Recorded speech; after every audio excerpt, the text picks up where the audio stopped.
For those who don't know, I am the prophet of Kofifi, and these videos are the Kofifi revelations. Each and every one of them, because I teach by example. For instance, how to love your enemies. Not that I have any enemies, because I love my enemies, therefore my enemies are just lovely to me. It is related to love the sinner, hate the sin. Even though in all honesty I can't say I hate to sin, I'm rather into sin. Love the sinner, don't necessarily like the sin, whatever the sin or trespass or prosecution, judgment, rage, you name it, is projected onto thee, you can still realize that whomever is caught up in anger and in resentment and judgment and so on, he's still the perfect child of God, like we all are. Underneath the confusion, the pain, the fear, the anxiety, there's still our brothers and sisters. And just like your annoying relative that always messes up every birthday and holiday, we're all family. We all, in the end of the day, have to live with one another and accept one another. Love thy enemies. Doesn't mean that you have to like what they're doing. Doesn't mean that you have to be a doormat and have them walk all over you because they think they can and they want to, or whatever.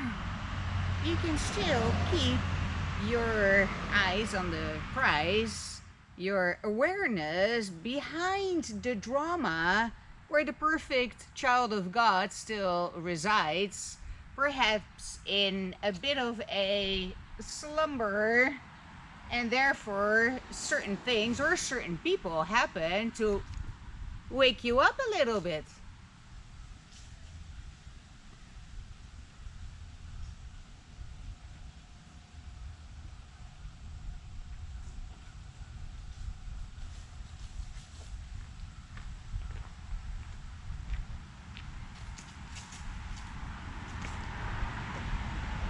Now you may rightfully say that Donald Trump should be completely irrelevant. I agree. Surprisingly enough, he's not. And therefore, the Kofifi revelations are also still relevant as fuck. Because it is about time that humanity learns to live in peace with all their brothers and sisters.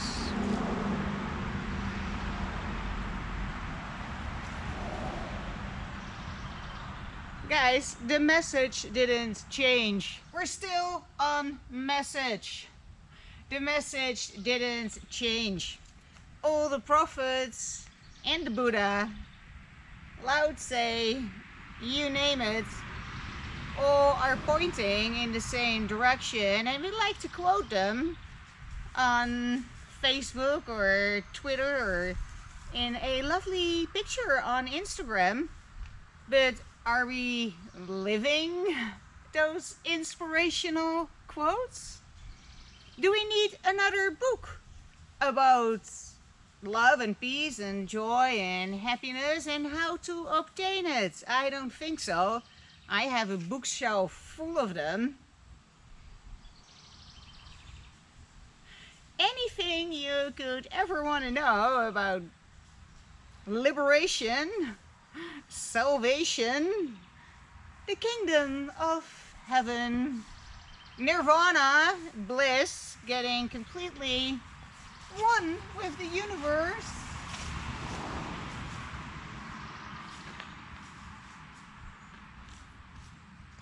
all that knowledge is already abundantly available in all kinds of media, in books, in videos. We don't need more theory. What we could use is more example, more inspiration through stories of real people doing real shit in real time, and teaching by example. Because surprisingly enough, shit happens for most species at least once a day. For my horses, multiple times a day. It's insane.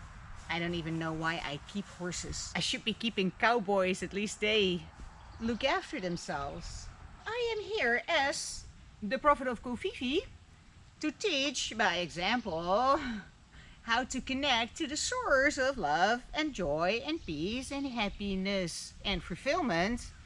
An inside job has nothing to do with external circumstances. Well, that is easy for you to say. Look where you live. Look who you are. Look at your beautiful horses. Easy enough for you to say. Uh-huh. And here is where a backstory comes in as a powerful teaching tool.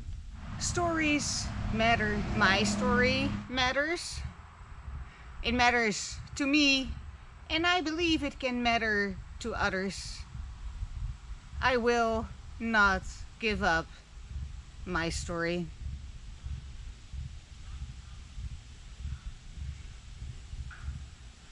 What we can do is come together and create a happy ending in which everything is okay, because I guarantee you, until it is okay, it is not the end. I am going to cut to the chase again. One of the fundamental principles out of the Kofifi revelations, therefore it is obviously true, everything will be okay in the end. And if it is not okay, it is not the end. One of the prophets of Kofifi, John Lennon, spoke those words. So if it is not okay, if it doesn't feel okay, if it doesn't feel complete, at peace, then the story is not over till the fat lady sings, and it ain't over until everything is okay in the end. Because if it is not okay, it is not the end.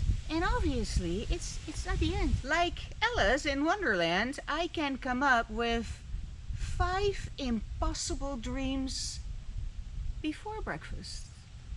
That's when I do my best work anyway, before breakfast, in the twilight zone.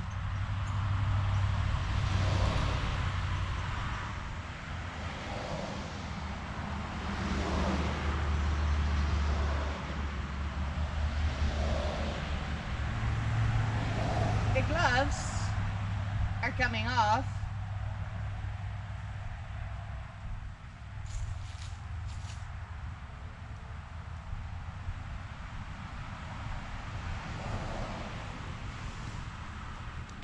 It's 4:20.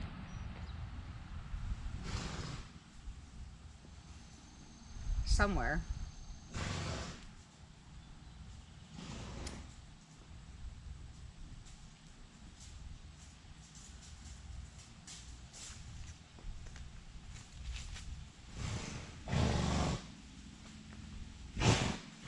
There really is no story and no storyline possible without a challenge, an antagonist, something that upsets the status quo for the sole purpose of character development. And these storylines speak so deeply to us because they are so fundamental to us. It is what we live. It is through our stories that we grow and get to choose who we truly are in consciousness, in power. But before you get there, you have to shed the fear, the anxiety, the illusions, the judgments that you have cast upon your brothers and sisters. Cool. Did you see that? That was cool.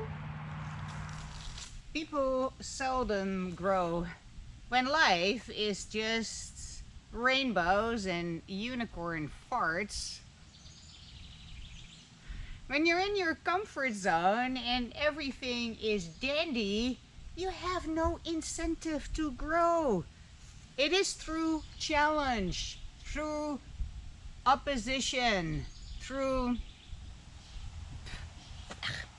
I had enough. A metaphor that I like is a gemstone tumbler. It is basically just something similar to what you mix concrete in. You put a bunch of raw gemstones in, and just by tumbling them together like a washing machine, they bang into one another. I had one as a child. It was the funnest thing. And like really rough rocks that didn't look like much went in there, a little bit of water, and I would tumble it by hand, and out came glorious gemstones, completely soft and polished. And that is what interpersonal conflict is supposed to do. Bump into one another until both of you come out all polished and shiny. Anyway, maybe I shouldn't keep my joints so prominently in the frame. I feel plenty polished by now. I don't know about you, but I would like to get out of the tumbler. I think it's time. Honestly, I think it's time. It was fun banging around with you, honestly. I enjoyed it, but I think it's time to get out of the tumbler.